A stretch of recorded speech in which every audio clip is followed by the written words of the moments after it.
Well, boys. Oh, we're good, mate. Yes. Hello, welcome. Thank you for joining us. I'm Tristan from Noisegate. Welcome to a very special live stream. Today we're talking all about Ableton Live 11. Huge update to everyone's favourite digital audio workstation. Hell yeah. You could even call this an Ableton live stream. Ableton live stream. What do you think? Very good. That's very good. We're waiting for that, right? Oh dear. Has anyone ever made that joke before on an Ableton live stream before? Let's move on. Anyway, Moving swiftly on. was that awkward? All right. No, it was good. It was good. It's very good. Yeah, as you may have noticed, I'm joined by my esteemed Noisegate colleagues, Leroy Amphlett, aka Binofski, Yep. aka DJ Hyperspeed, Yep. Warp speed. and also Steve Lane Thank you. of Lando, bass player extraordinaire. And you can't see me, but I am in the background. Right, we've given our editor David Haberfeld a microphone as well. Someone thought that was a good idea. He's lurking in the background as usual. Off camera, Yeah. as per request. I feel you. Okay, enough of this banter. So today, the plan is we're going to try to piece together a song, showing, well, part of a song, maybe not a full song, using a lot of the new features of Live 11. We're going to sort of be going through them sequentially. So instead of just having one long list of new features, I've sorted it into two categories. Okay, so the first section, the first half, is going to be more performance recording oriented. So lots of recording and performing on live instruments, which is where the talented chaps here come in. The second half, or the second section, is going to be more about editing and mixing. So we're going to be manipulating all the stuff that we recorded in the first section. Cool. Makes sense? Pretty clear? Cool. Couple of things to keep in mind. Number one, we're using an early beta of the software, so there might be some glitches, there might be some features that aren't there yet, but it's been pretty good so far. This isn't actually launching until next year, so there'll be an extended kind of public beta section where things will get tested and ironed out. I won't be showing absolutely every new feature. One thing to keep in mind, because some of them might not even be here yet. And last of all, it should be a lot of fun. That's all I can think of to warn people there. Right. So this isn't the first kind of these live workshops we've done together as a trio, right? No, we did one last year.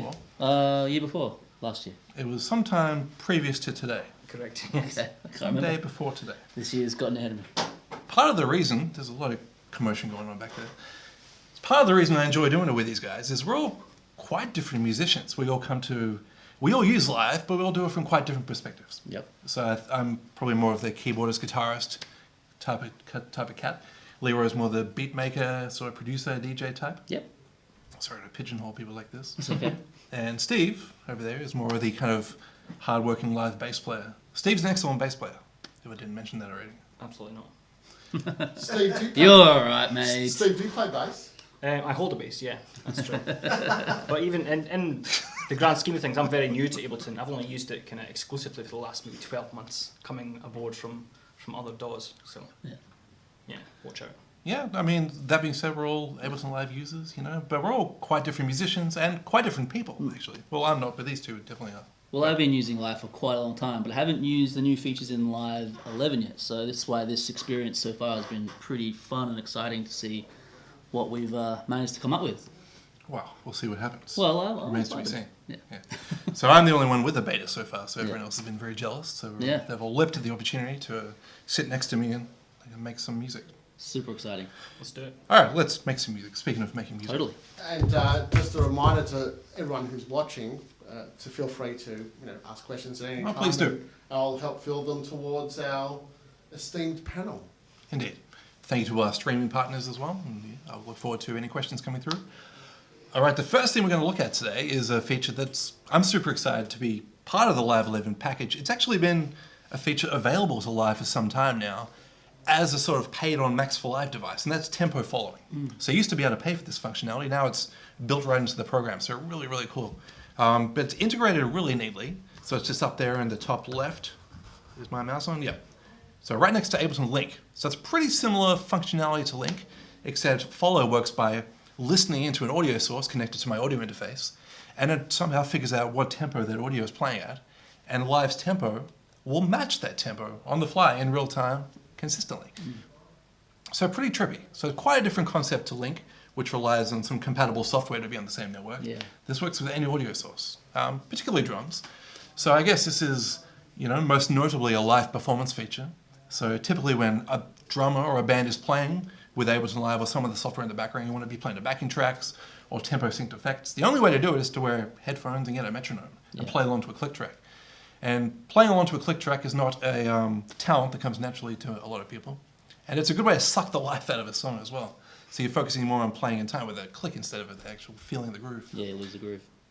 So this is the way where instead of a drummer playing along to a click track, the click track will play along to the drummer. So all your live tracks will play along with the live players, which is really, really interesting.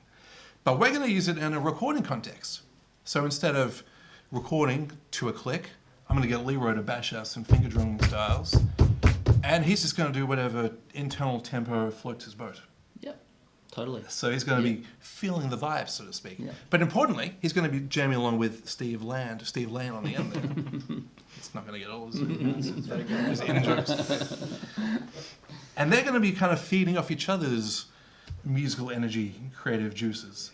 So instead of they're both being focusing on the metronome, they're going to be focusing on what each other are playing. So hopefully they'll be in the pocket and not just focused on sticking to a grid, if that makes sense. All right, so we're going to try to retain as much of that human element as possible.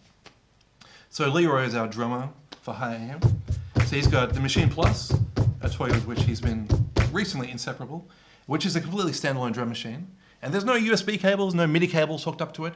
Just taking the audio outs into my audio interface, and I've designated those ends as the tempo follow source. So Live's going to be listening to that audio and figuring out what tempo he's playing along to, and just keep up.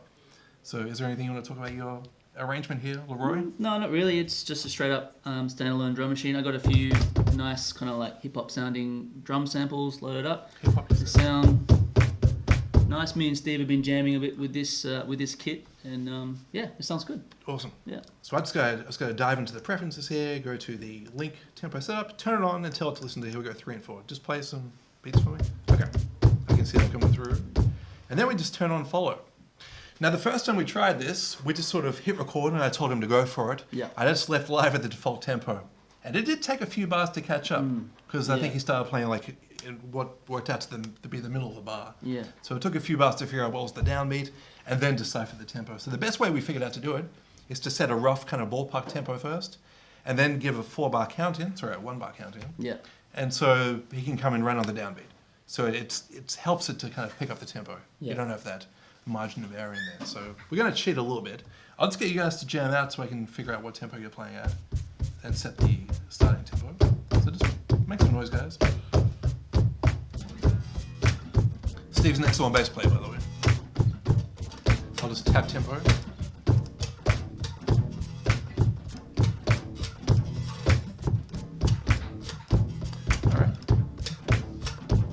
Getting about 99 there. Maybe I'll just turn on follow and hit play and get you guys to play for a little bit longer to see what happens. Maybe we'll go a little slower than that. We'll try and go a little slower than that, I'd say. Oh yeah? Yeah. Maybe I'll set you off a bit. Maybe I was going a little fast. Maybe bring it down to about 89. You guys are feeling excited today. Yeah, I was getting a little bit ahead of myself, I feel. Okay. Let me make sure this metronome's going to blow people's heads off. Just slow it down. And alright, now I'm just going to record the drums and the bass track. I'll turn on the metronome for just a 1-bar count in, but after the count in, the metronome's going to stop, so they're free to play at whatever tempo they're feeling. Nice. Okay. Cool. Nice. So you're both going to be listening to each other and not a metronome. That's the point we're trying to make. Okay, so I'll hit record. You guys ready to go? Yep. Let's do it. Alright, you hear a 1-bar count in, then just do your thing. Cool. Here we go.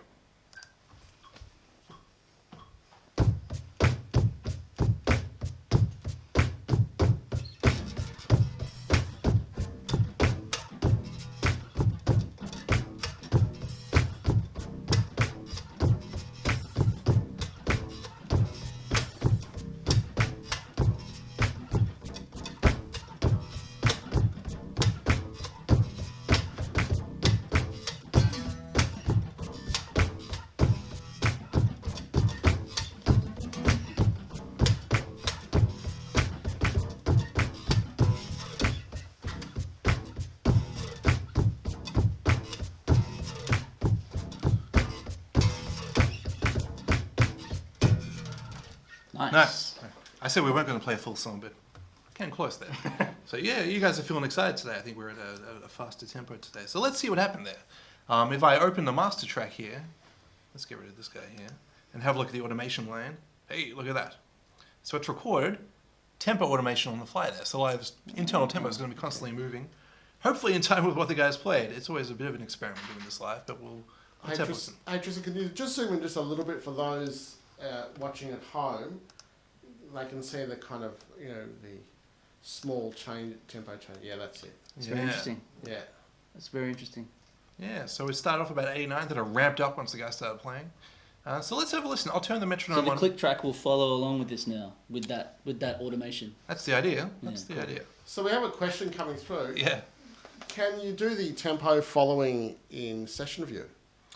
Not to my knowledge, no. Okay. I mean, it records as automation. So if you are playing clips in session view, it will still be playing along in arrange view. So it will be following the arrange view's tempo. Okay, so the two are sort of separate operations there. I will be showing that a bit later on, but not really. So we're going to record automation into the arrange view. Cool. Thanks, Tristan. At least to the best of my knowledge, maybe I'm wrong about that. We'll see. Excellent question. And there's another question again relating to tempo, which is how well does it pick up tempos that aren't drums? Well, yeah, we haven't really experimented with that. Yeah. I'm sure if you just ran in some ominous 60 hertz cycle or something, it wouldn't have a very good... It seems to really like that 16th note, that present 16th note action. Yeah. Ideally, a drummer is the best source. Like, if it was a live drummer, it would be a microphone on a hi-hat or something. Yeah. And if they do it close to 16th, it'll be really good. Yeah. So I was going to say, sorry to interrupt, I was going to say something with kind of sharp transients. Sharp rhythmic transients, absolutely, yeah. It's been pretty good so far, though. We've had pretty good luck with it. I'm interested to see what other people do, actually. But yeah, certainly transient drums are the best one. But like I say, let's turn on the metronome now and hit play, and to see how well it kept up.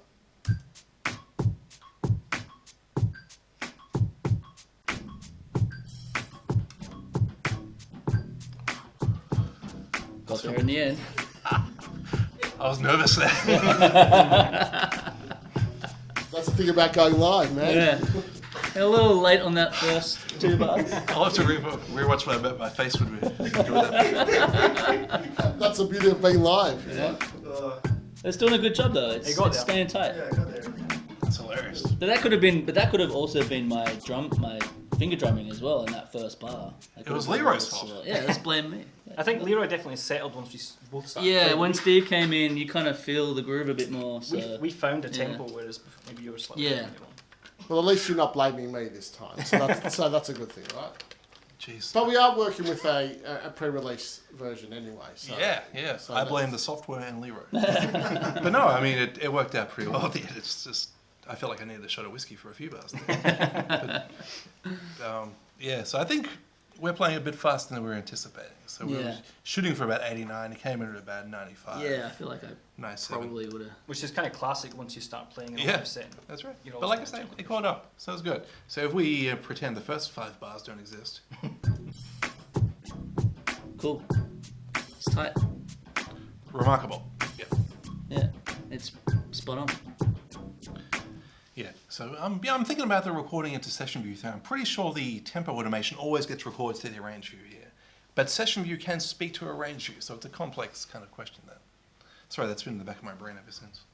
All right, how are we feeling about that? Pretty good I think that's pretty good. Yeah. I think we can find some good stuff there.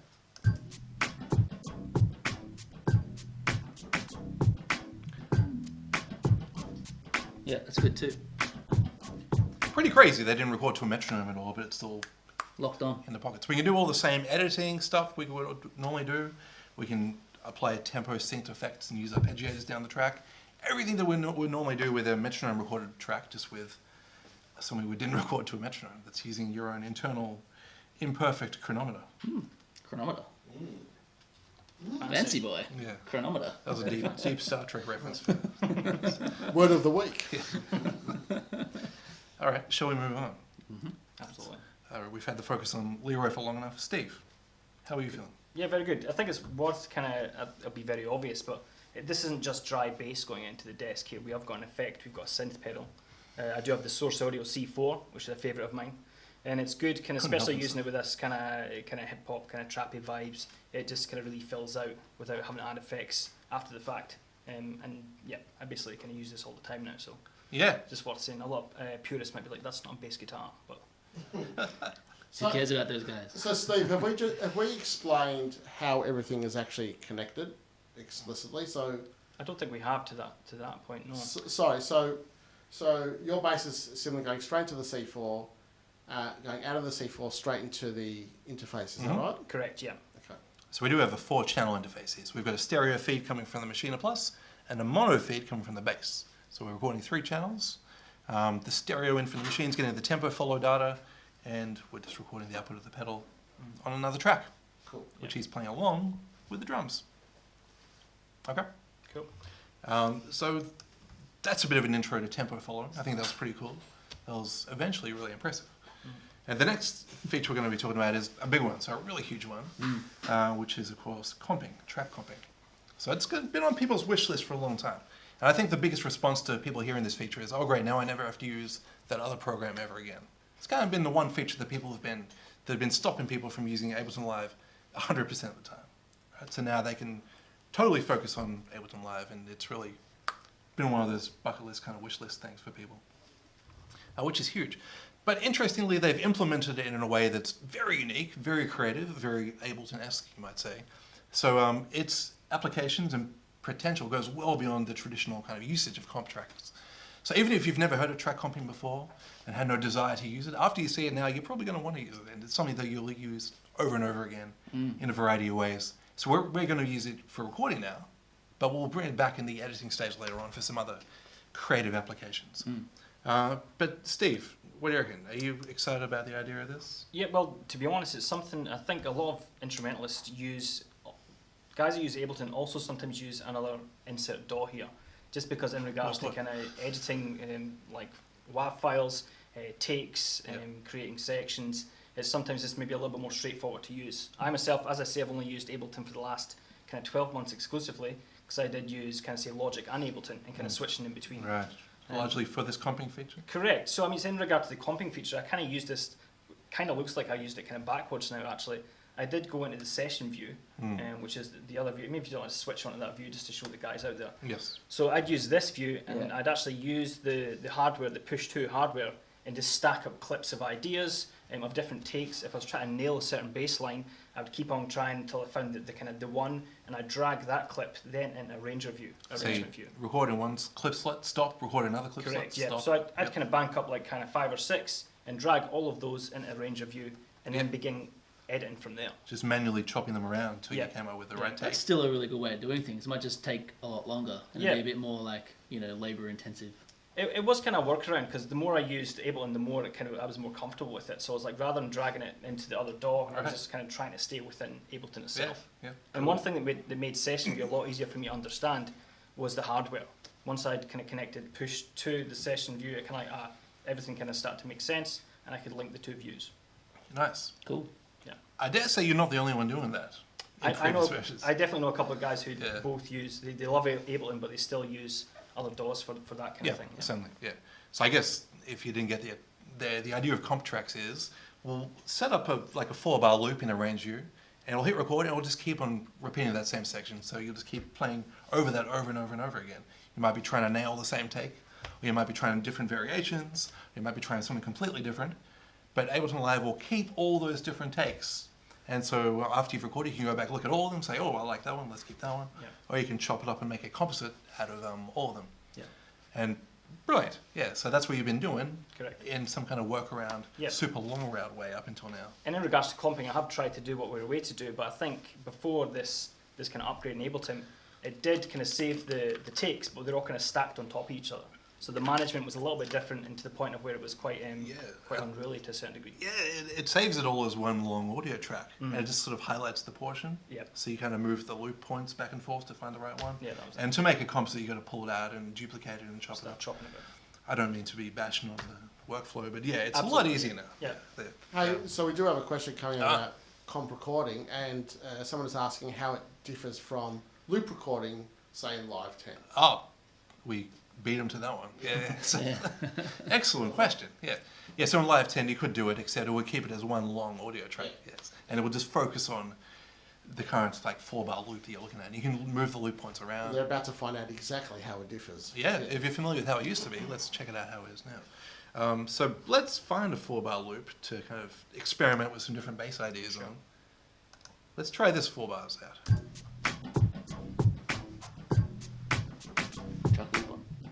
Oh, Leroy's got my back. That's a pretty tight loop there. That sounds pretty good. Yep. Remarkably, it's all on the grid. So I'm going to... Remarkably. I'm still Constantly doubting me, bro.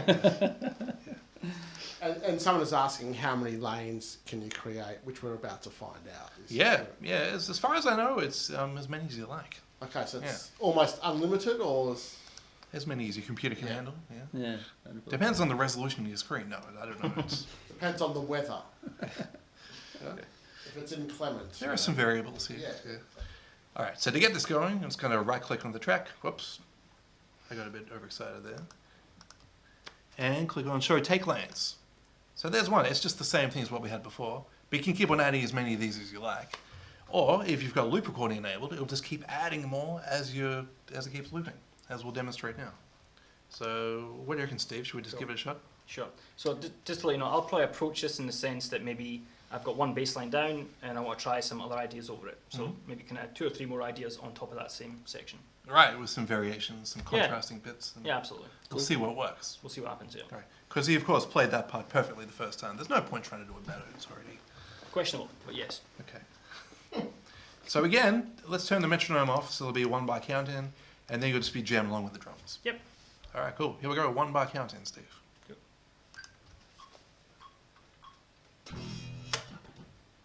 Oh, you Drums. got the drum track record armed. Jeez, I screwed that up, didn't I? Let's concentrate this time. That's now. okay. I'm glad I got like 2 other Ableton Live specialists watching me here. Leroy was gone and I felt scared instantly. You know, it's like bass and no drums. It's not good for anyone. That's why I stopped. That first note I stopped. I was enjoying it. Yeah. All right. My apologies, Steve. Let's try that one more time. No worries.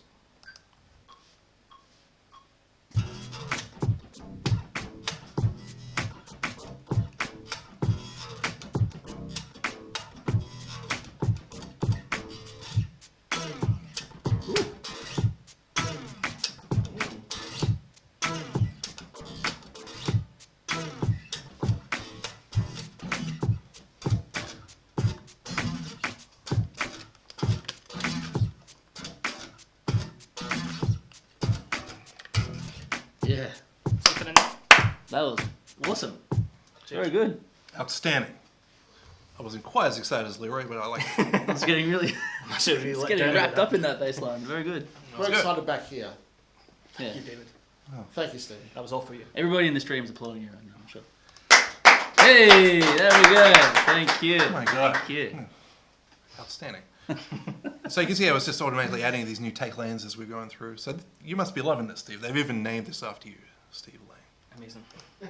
So so now we can just toggle the audition button on each lane to have a listen to each individual pass. So what do you reckon? Let's check out the last one.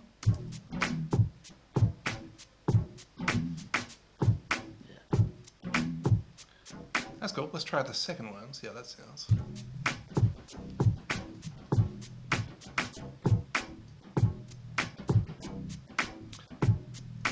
Nice. They're all pretty good, man. They're all pretty good.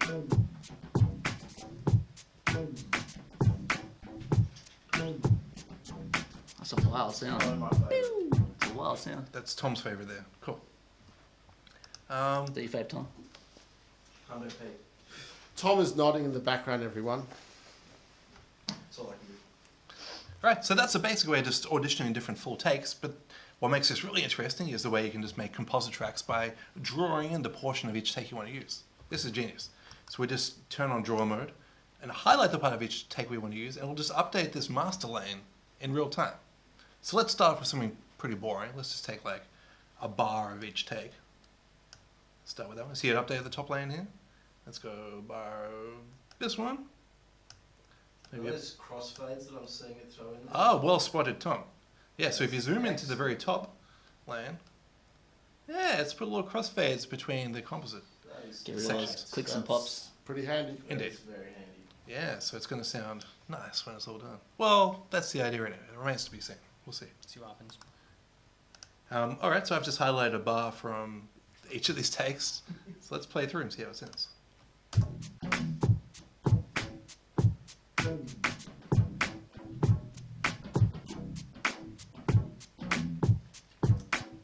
Cool. That was kind of fun. I mean, it could be more interesting. Yeah. That's it. You can highlight smaller portions of each of those takes to create more. Yeah, we can get much more intricate than that. Yeah. I thought what we do is just quickly record like 1 or 2 more passes. Is that all right, Steve? Yep. And just try playing something really flamboyant and outrageous. Just mental. Just off kilter. Okay, sure. Yeah, just so we've got some little special effect embellishments to throw in there, here and there. Sure. Yeah, that sort of thing. All right, let's give it a shot. Sure. And hopefully it'll just add more take lands to what's already there. Let's delete that one. Okay, so again, I'll give you a 1 bar countdown Sure. and do your thing.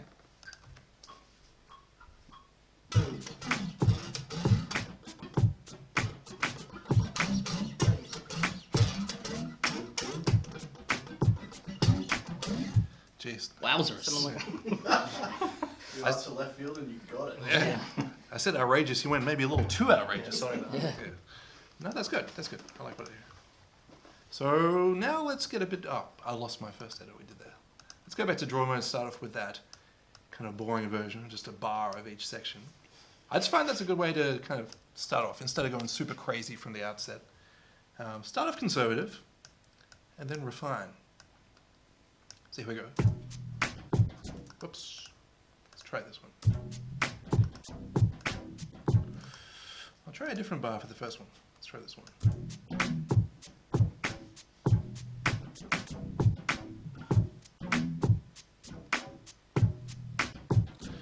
So I mean, that's pretty good. That's the sort of mashup that you probably wouldn't think to play, to mix those things like round like that. But you can go in and just throw little embellishments in. Like, let's just take a couple of 16ths from there. Let's throw a little bit in that section. A couple of these little staccato stabs here. And maybe end with that part. I have no idea how this is going to sound, but let's try it out. For demonstration purposes. Indeed.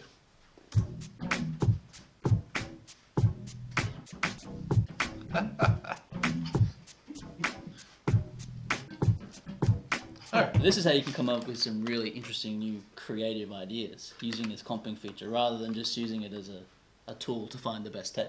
Yeah, totally. So it's definitely So a good. recording feature So good.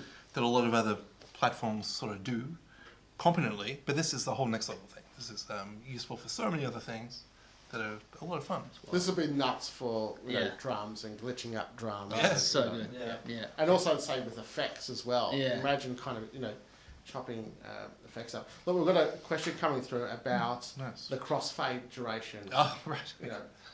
So obviously that seems kind of automatic, Yeah. but is there a way to set the duration of the crossfade? This came up before. If I dig through the preferences, I might be able to find it. I can't say I've looked for it. It probably is a setting here, like default comp recording crossfade duration. Okay, so I'll say a tentative yes. yeah. I'll say if it's not in here, we'll throw it in the beta feedback, and hopefully they'll put it in the full version. And the other thing is we're going to be doing more videos and perhaps another live Yeah. stream, so we can definitely cover that. Yeah, but that's a good question. I mean, I was thinking about that when I was talking about it before. Obviously, you can manually move them once they're there like this, but the default setting, I'm pretty sure you can. Good question, Harmon. Very good question. I'm impressed. Could you highlight all clips, and when you move that, it moves for the rest of the clips also? So Auto select all of them and, Yeah. and it will move. No, it's Just just single. individual. Okay. yeah, it's happening individually. Anyway, it's pretty cool. It is pretty cool. Well, that was pretty nice. I think we got through that. Are we all happy with that? That feels Cool. pretty good. Yeah. I think one thing just for myself, obviously that was kind of fairly intense, and probably a sure way to probably lose a gig as a bass player. But that for myself in a kind of day-to-day environment, I'd probably kind of lay down bass lines, maybe the same bass line 4 or 5 times to try and nail it, Yeah. then use this function to get the kind of tightest kind of take, and then edit from there. Yeah. Something I was doing before, but it took me, I'd say, at least 3 times as long. Yes, this will be saving you a good 6 or 7 hours every day. Absolutely. I'm just really looking forward to using this feature to come up with new creative sort of sequences and patterns. Particularly with drums and synths and stuff like that. Dicing up that audio that way is super fun and flexible. For real. For real. Okay, so we're moving along. I think we're good. So like I say, even though we weren't recording to a metronome, everything's still tempo synced to our evolving tempo. So we can still do all the same things we would normally do, such as record MIDI instruments over the top, using things like arpeggiators, which wouldn't be possible if we weren't using a metronome in any other setting, aside from live with this tempo follow feature. So I've armed Leroy here with a push 2. He's going to bash out some new instrument tracks. So one of the other new features, which we're not really going to go on here is MPE support. So that's been on people's wish list for a while now. But it's a way of supporting MPE controllers so that you can manipulate each note individually. So things like pitch bend per note. It's just a really cool way to kind of have a lot of control over your virtual instrument performances. But that functionality has also enhanced Push 2's functionality. So now Push can do polyphonic aftertouch. So you can apply different amounts of pressure to individual pads to manipulate individual notes. Yeah. Which is really, really cool. So you get sort of a hardware upgrade here as well. So Push 2 can do velocity, how hard you hit the pad, and then pressure, how hard you press into the pad after you've hit the note. And yeah, again, it's tracking that per note, which is really cool. So let's call up a virtual instrument track here. What do you reckon? Let's put a pad over the top, play some nice pretty chords. Let's drag in. That sounds pretty.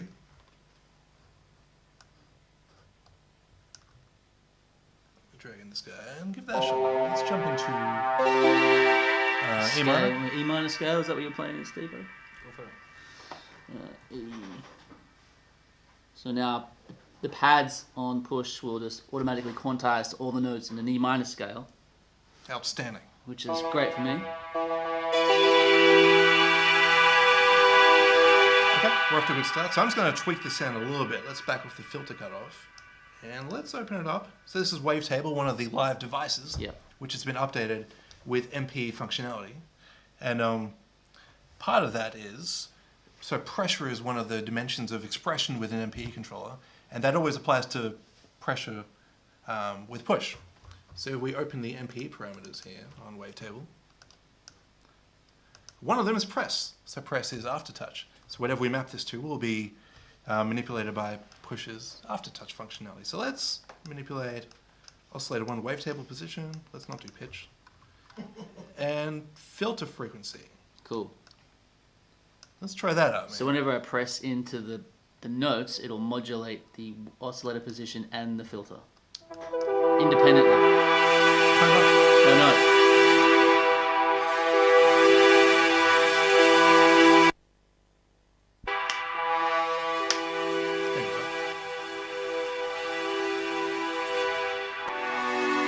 So you can hold one note, keep that dark, and then you can just adjust the brightness of other notes on top of that. This is nuts, I gotta say. I remember when we were setting this up, just hearing this. It's an instant ambient. Yeah. Super cool. Nice. So let's cool. Let's try laying some ideas on top. I think for this part what I'm going to do is I'm going to move this 4-bar passage into session view so we can record potentially longer bits and pieces. So I'm just going to highlight this portion of a range view, hit consolidate time to new scene. I'm just going to paste them into session view here.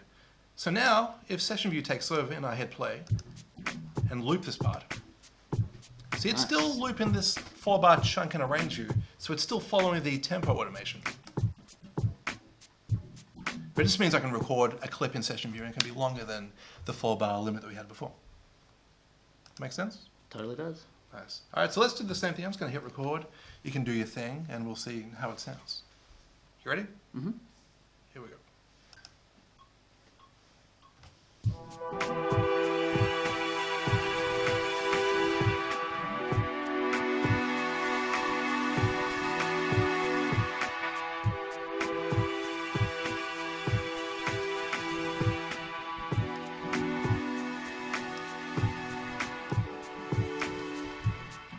I have to take your word for it from a mixing perspective. That was nice, Leroy. Did you do that with feel, Leroy? Oh, With feeling? so much emotion. All right, let's keep that as a 4-bar loop. And yeah, that sounded nice, huh? That was pretty. I'm sorry if it was way too loud and blowing people's ears off. I just think it's the expressiveness that you can get out of this. It's wild. It's wild. wild. That's just one instrument.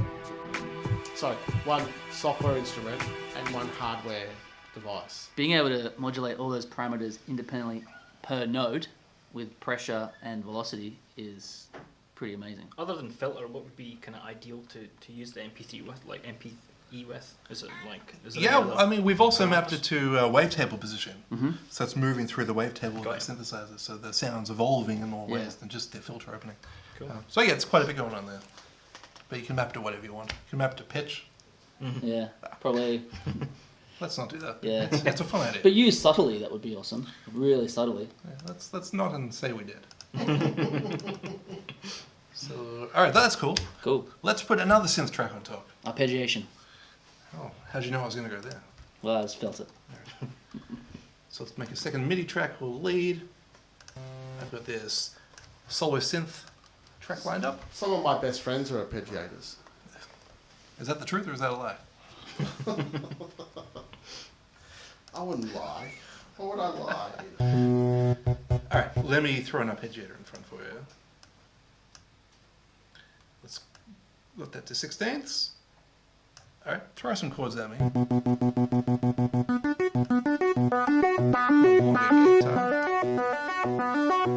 That sounds cool. But again, this is coming from wavetable, so we can do the same polyphonic aftertouch modulation. Let's see what we can do. Yeah, oscillator one position is always a fun one to tweak. Yeah. And filter frequency. Just keep playing for a while, I'll just tweak some things.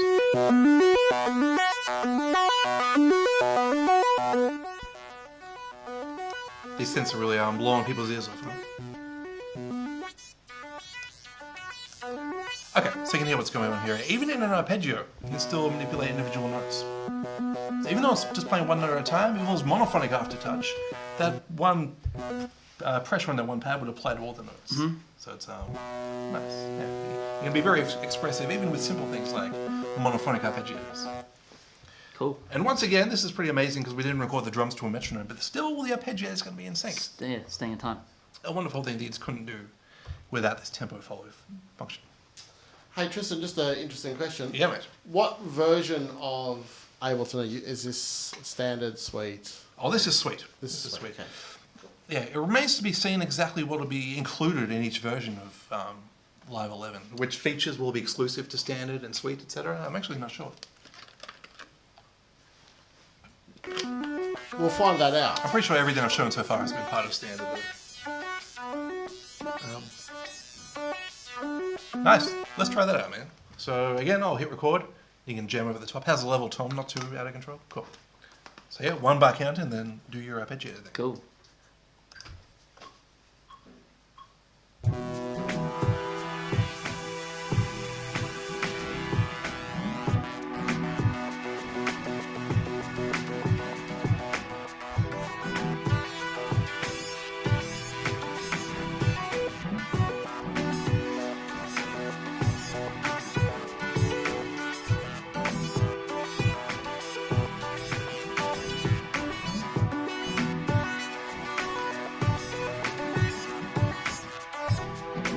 Feeling that vibe. Yeah, go too long, not too short. Can't. Just perfect. Yeah, I sort of start off with one note, and then I wanted to bring in. We could redo it if I needed to, though.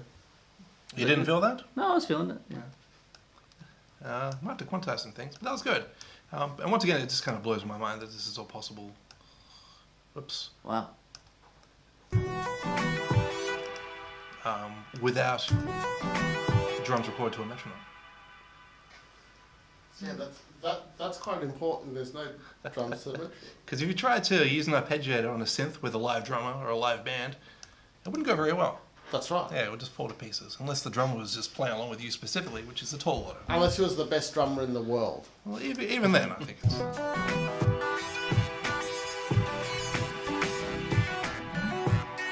Who is the best drummer in the world?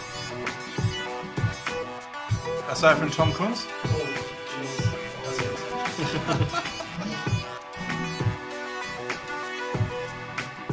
Wasn't it Peter Criss from Kiss? Cool. I think they were right up there. Sorry, I've just been trying to pass time while I'm chopping up this arpeggiator. Cool, I think it's good. So yeah, it's in time with these drums. Still blowing my mind. Maybe I'm basic like that, but I'm impressed. I think, I think that's really good. in a live application, I think even personally, I could use this definitely. Like when it comes to even whether you've got a synth player or not, or if you've kind of got that kind of backing and the drummer's dictating, especially with arpeggios in a live setting, it's very tricky to kind of get locked in so tight. Yeah, they're usually unusable in a live situation. So all of your software stuff is always going to be locked in with your drummer because live is following the drummer. Correct. Very cool. Very cool.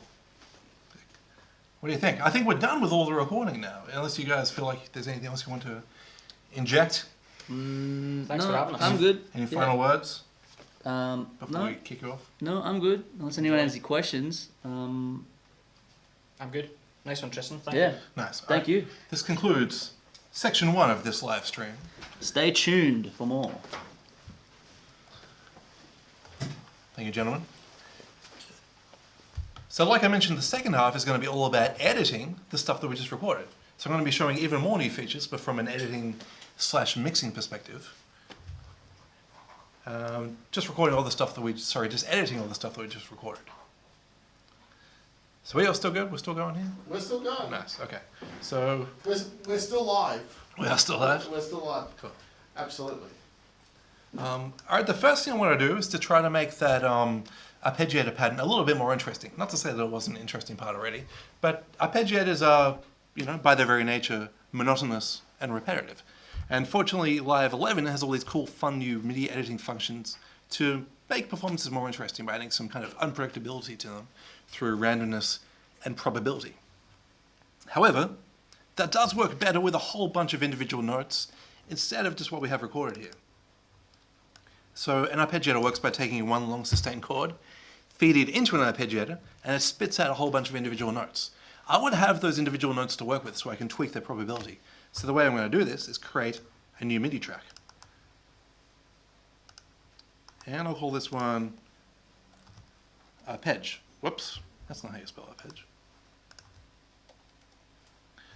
And let's just go back to this synth track. I'm going to copy the wavetable synth, paste it into my new track, and delete it from the old track. So now I've got just an arpeggiator and MIDI data in one track, and I've got an empty MIDI track in another track. So I'm just seeing a lot of people kind of talking, it's making me nervous here. And I'm going to record just the MIDI output from the arpeggiator into another track. Sorry, this doesn't make much sense. Let's just do it, and hopefully it'll make sense afterwards. So let's go to our new track, tell it to accept MIDI from that lead track, and I think we're good. I'm going to hit record, and hopefully we'll see a new MIDI clip here populated with the MIDI notes coming out of the arpeggiator. That's the idea anyway.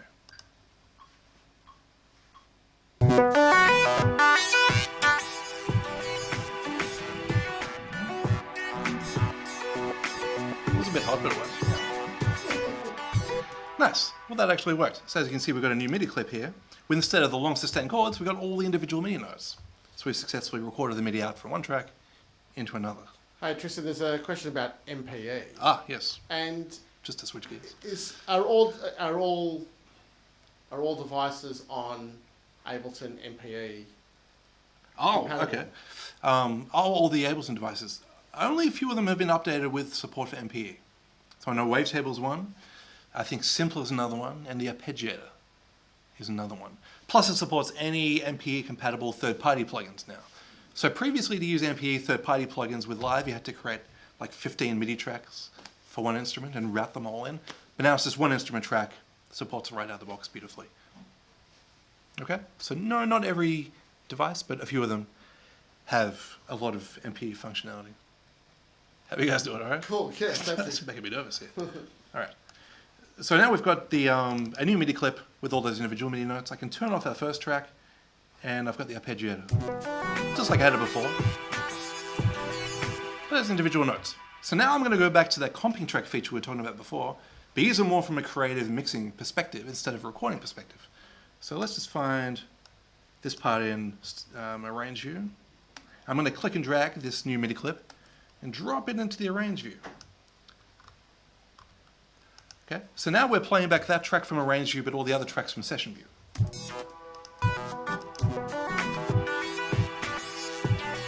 Okay, so now I'm going to add some take lanes to this track. Let's add 2 more take lanes. Jeez, look out. Come on now. This is pretty awesome, so it's quite technical, so just bear with Tristan here. The results will be amazing. Jeez, I'm on the spot now. Pressure's on. No, I've seen the preview, so Dave's promising amazing results. I'm pretty confident, absolutely. Right. So I'm just going to create 2 duplicates of this arpeggiated MIDI track here and put it onto two different take lanes. I'm going to edit one and leave the other one the same.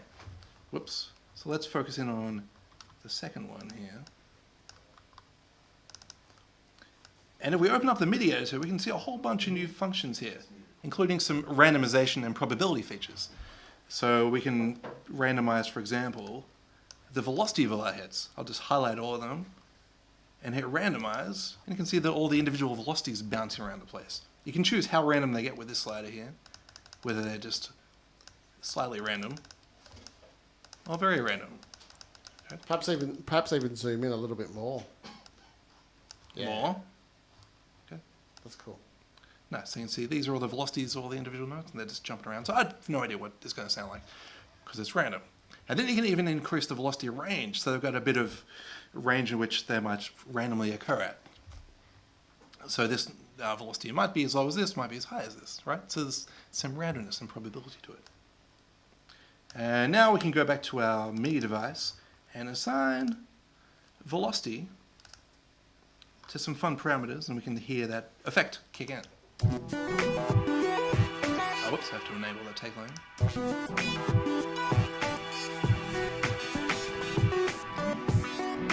Right, so we can hear the random velocity playing with all these different parameters.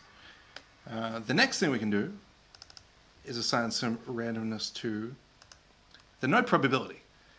So this is how likely each note is to actually occur at all. So if you put them all onto 0% probability, it will never play any of the notes. Not super useful. Which makes sense, right? Well, it depends how good. That's logical. It's kind of philosophical almost. You always have to have that ready when dealing with other musicians, but let's leave it on. Let's try 50%. So each note has a 50% chance of either playing or not playing. Yeah. It's kind of coming and going. Just adding a bit more groove to it. Or if you're not happy with that, you can just randomize all the probabilities. So we'll just have random chances of playing or not. That's pretty trippy. So we've got totally randomized velocity, controlling things like filter cutoff, and then totally randomized note probability. So we don't know what's going to happen. And then, in order to make things even more random, I can make a composite track between our 2 different take lanes here. So one has that constant 16th note arpeggiator with no probability or randomness. The other one has extensive randomness and probability. So let's just draw in some composite. Let's go a few beats of the random one, then 1 beat of the straight one, and just keep with this sort of pattern. Ah, yeah, cool. Okay?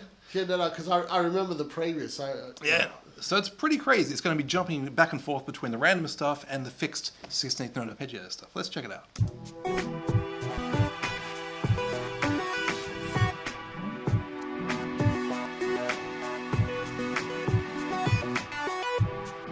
Yeah.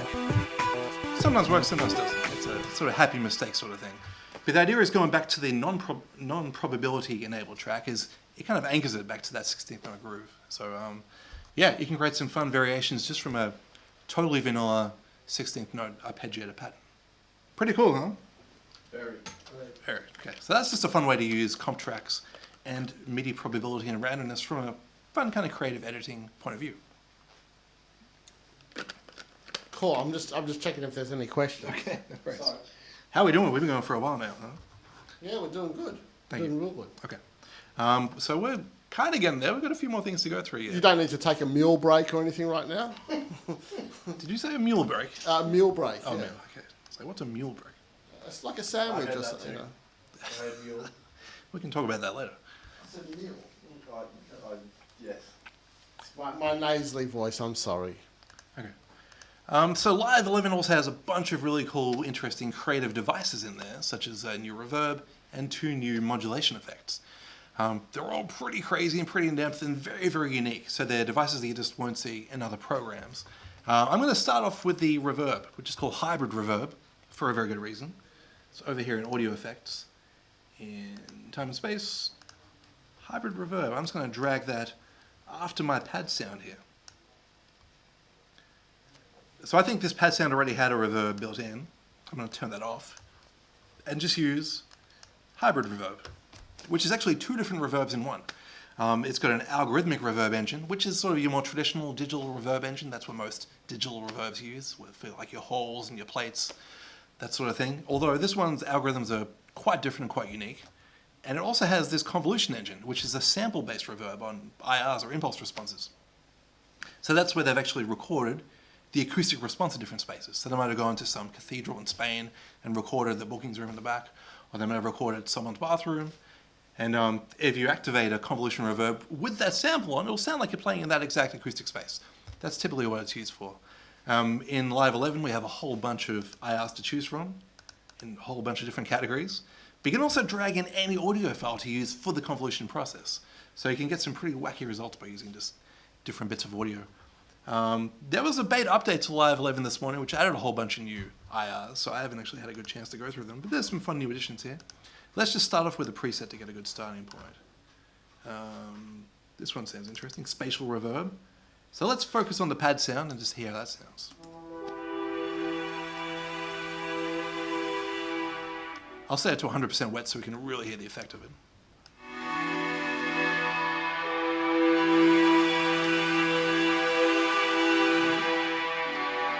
Nice. And for this effect, we can choose whether we want to hear just one side, just the convolution, or just the algorithm, or both. And they can be arranged in either series or parallel. So you can go from one reverb into the other, or it can split into 2 and go through both. And then you can blend the amount of each reverb you're hearing. So the idea of using 2 different types of reverb on one track isn't something I think that would have occurred to too many people. Maybe I'm underestimating people's creativity, but it's not something I've really thought about doing before. But now that it's there, it's really cool. It's a really fun thing to try to do, just to try all these different reverb ideas. It's a rabbit hole that's nuts. It is, You know? yep. I mean, even just on the algorithmic side, even without the convolution stuff, we've got these 5 different algorithms, which are really, really interesting. Got the classic shimmer, which has that nice kind of modulated top-end sheen.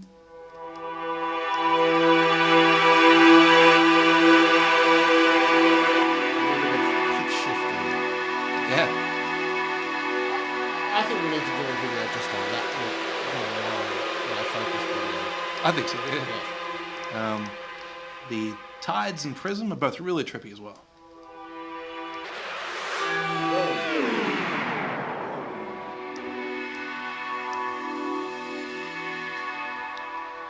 Yeah, so How awesome. So even before you get to the convolution stuff, let alone blending the 2 together, there's so much to go through here. And I haven't even shown kind of throwing in your own samples yet, which is very unpredictable. You can find a nice kind of even mix of the 2 reverb types.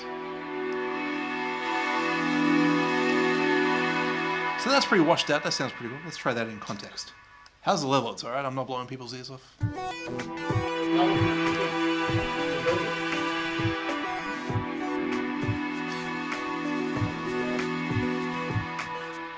Nice. Kind of sits in there nicely. Just adds another interesting element to it. So that's hybrid reverb. Really cool, really interesting new addition. The other one I'm going to look at right now is called spectral resonator.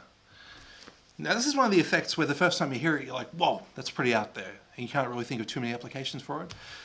But the more you use it, the more you start to like it. You're like, wow, that's really cool. And the more kind of fun things you can come up with, especially the more you understand how it works. Not that I'm entirely sure I understand how it works, but I'll give it a shot. So let's drag it in before the reverb on that pad track. Maybe I'll turn off the reverb for the moment just so we can hear it. And the first thing it's going to do, implied by the name spectral resonator, it's going to break the signal up into its partials, so into its individual harmonics and overtones. And then it's going to kind of warp and stretch those partials around to create interesting new harmonics. and add some really fun new textures to it. So it's pretty bizarre. Let's have a listen. Whoops, I'll solo that track so we can hear it.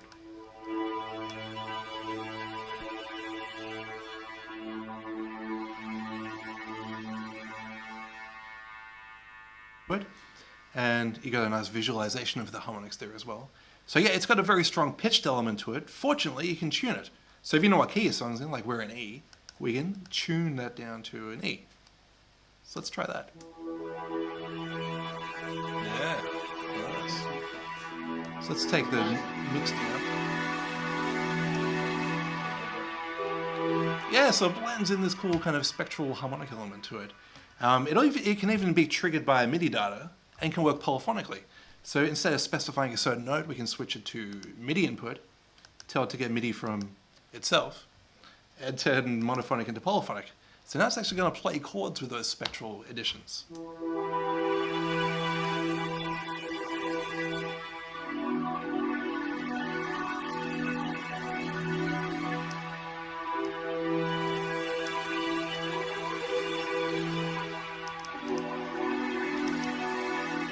Some unison as well.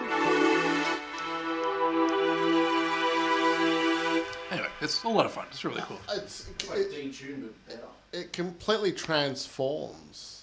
Yeah, You know, it sounds very different after that. Yeah, Yeah. but still very musical because it still conforms diatonically to what we're playing.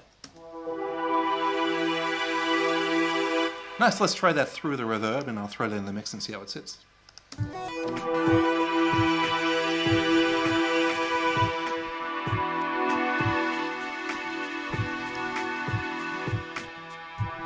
My offstage mixer here.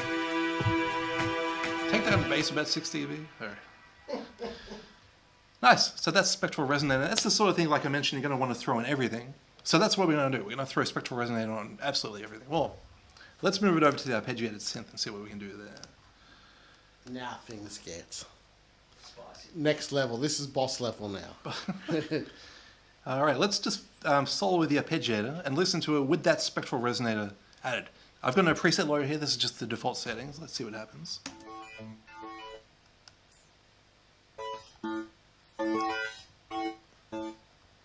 All right, so that's at 110 hertz, which is sort of atonal to what we want to be using.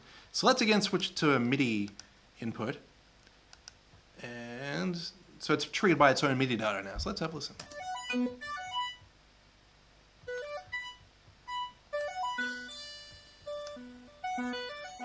Cool. I'll pull back the wet dry mix so it blends in the original signal.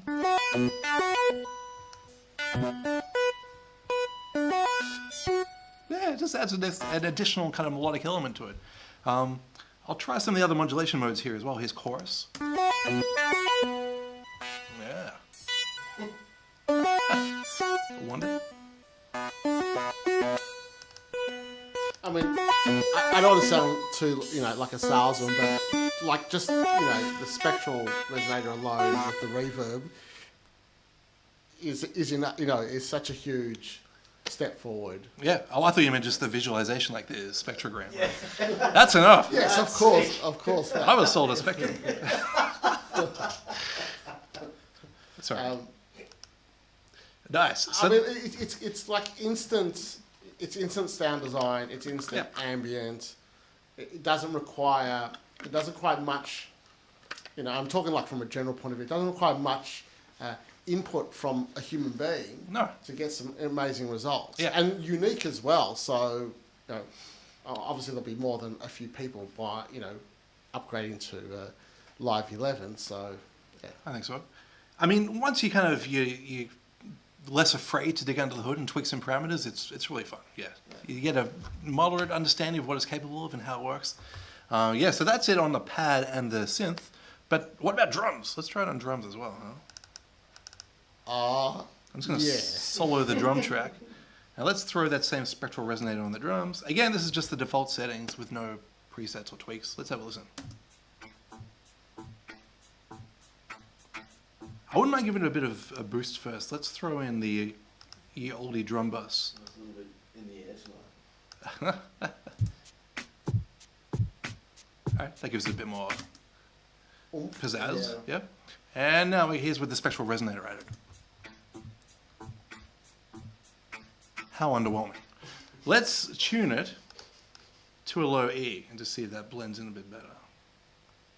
Whoops, that's not E. That's pretty funky. Let's blend in the dry signal now. Yep. I'll increase the decay time to give it a bit more ring. Ooh, that is very cool. Maybe too much. Yeah, as I was saying, it kind of reminded me of a more sophisticated vocoder. Yeah, it's definitely like a 256 band vocoder. Yeah, And then it's got this high frequency damp function, so you can roll off the top end, so it's just affecting the low end. See, so let's just give it that kind of kick, a melodic kind of thump. that's a nice way to tune your drums. Right. So you can make it really subtle. Or really over the top. Nice, really nice. Yeah, anyway, I could spend a lot of time just tweaking this bit. Yeah. And again, I think we should do a focused, session on this. Well, that's as sort of what this has turned into. Yeah. I'm getting a bit carried away here. But yeah, that's that kind of bizarre spectral resonator plugin on 3 different tracks, a pad and an arpeggiator and a drum. Yeah, it's very, very versatile once you sort of understand it a bit more and get under the hood. All right, there's one more device I want to have a quick look at. Hey, just quickly, do we Yes. have a vocal sample we could throw through the spectral resonator? Oh, do I have anything loaded in here? I actually Sorry. formatted my computer recently. Okay, sorry. I think I lost all my additional samples. I think we'll definitely look at that in Yeah. upcoming videos. We can ask Leroy to come back down and record some Vox. I think Leroy's gone to have lunch. Typical. All right. Or dinner is it now? I don't think I have any vocal samples in here, I'm sorry to say. You can quickly. That's okay, we can do this in another video. Hey, look at this.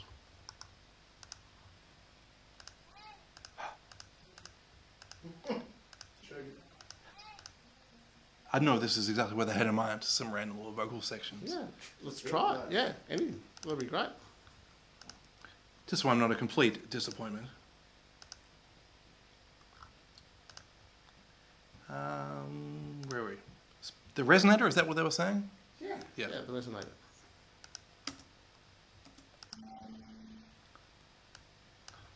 Well, that was underwhelming.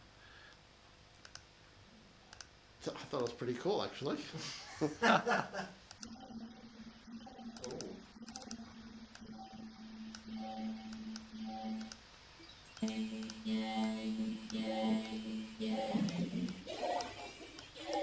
in doubt, just max it out. That's how I roll, yeah. Yeah, okay, so again, complete transformation. Yeah, I'll try some of their presets here. Oh, adds a bit of sparkle. Is that a toy box?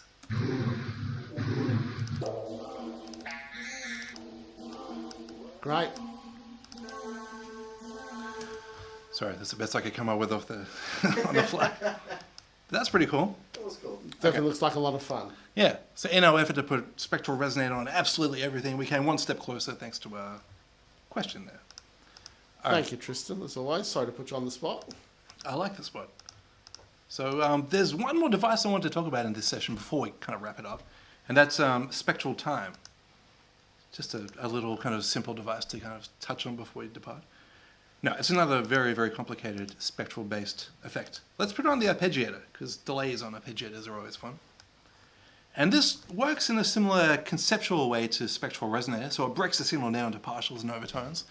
But then it applies different delay times to the different harmonics and partials. So it's pretty trippy. So let's check it out. Here's the arpeggiator.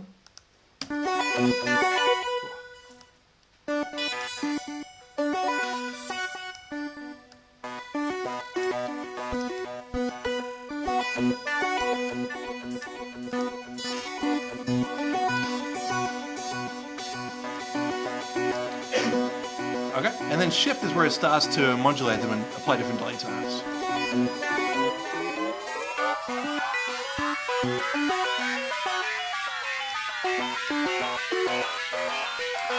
And then you've got these 3 controls to help it focus on either the low end or the top end a bit more.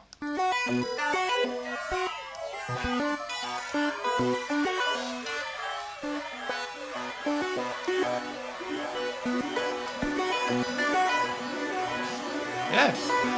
Ends up just being this sort of modulated, convoluted wash of madness. Which is good. Which can be good, yeah. So in conjunction with the spectral resonator, it's pretty trippy, yeah. And that was on 50% wet. So let's have a listen to that in context.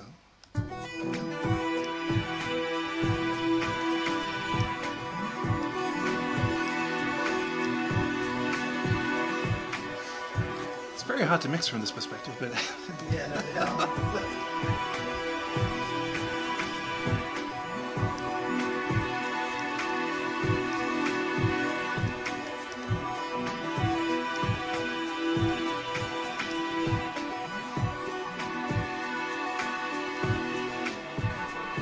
I've gone too far. Anyway, another one of these effects you can just nerd out on for hours. Yeah, And just spectrograph fine-tune. is also a nice touch, so you can actually have a visualization of what you're doing as well. I know it gets pretty crazy. Yeah.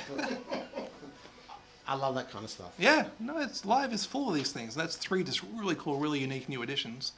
Each one of them is really in-depth. Hybrid reverb, hybrid spectral resonator, and spectral time. Crazy, lots of fun, and really, really usable as well. Not just kind of niche and obtuse, esoteric randomness, but actual, practical, useful tools. Cool. Terrific. Anyway, what do you reckon? Do we have any more time, or shall we? Any more questions? No, that's. I think we're going to have to. There'll be a lot more videos coming through Noisegate. I think that's a fair call. There's so much that we can cover here, and like you've said, we've only scratched the surface. Yes. So we've got another question coming Sure. in. Well, the question was, I think we actually answered it, which was, how does tempo following differ from Ableton Link? But we did cover that. Oh, that's going way back. Yeah, if that wasn't clear. One works on talking to other bits of software on the same local network. So it's relying on there being compatible software with tempo data. That's Ableton Link. And follow works with any audio source. It just magically finds the tempo of any audio. But they're both very simple and very similar to instantiate. There's just a button at the top left. Turn on link and turn on follow. Really simple. Almost no parameters to tweak. Just turn it on and it generally just works. Cool. Want to say thanks again to our streaming partners, because we know we've got lots of people who are restreaming this. Is that what you Indeed. said? Restreamers, yeah. Restreamers? Thank you to all of our illustrious restreamers and streaming partners. Thanks for joining us today. This has been a really fun, really experimental, adventurous kind of first look at Ableton Live 11. And I'm not sure whether you know, there's a website called noisegate.com.au. I've heard of it. And if people subscribe, then they'll be notified of upcoming videos and more live streams. That's a great tip. Please subscribe to stay notified of all upcoming videos and live streams. And And I believe our next live stream will be the OP6, the Korg OP6, coming This is up true. in a couple of weeks, I think. Yeah. 2 weeks. We've been doing a lot of these live streams. They seem to be very popular, so we're going to keep doing it. We have a lot of fun doing them. And indeed, the next one is going to be on the new Korg OP6. You might have seen our first look video recently. It's Korg's brand new adventurous next level FM synth, and we're going to be going deep into that in the coming weeks. So stay tuned for more coming soon. And of course, we've got to thank Ableton since they, they made the software. Thank you very much to Ableton. Yeah, and I'm sure we'll have lots of giveaways and more exciting stuff to, more engagement from us. Absolutely. Well put, David. Thanks, Tristan. Thanks, David. Thanks, Tom. Thanks, Mel. Thanks, everyone. Thank you, folks. Thanks for watching. It's been fun. Thanks, Steve. Thanks, Leroy. Where are they? Probably going to get a hot dog. Yeah. Thanks, everyone. Thanks for watching, and stay tuned for more. Take care. Thanks, folks.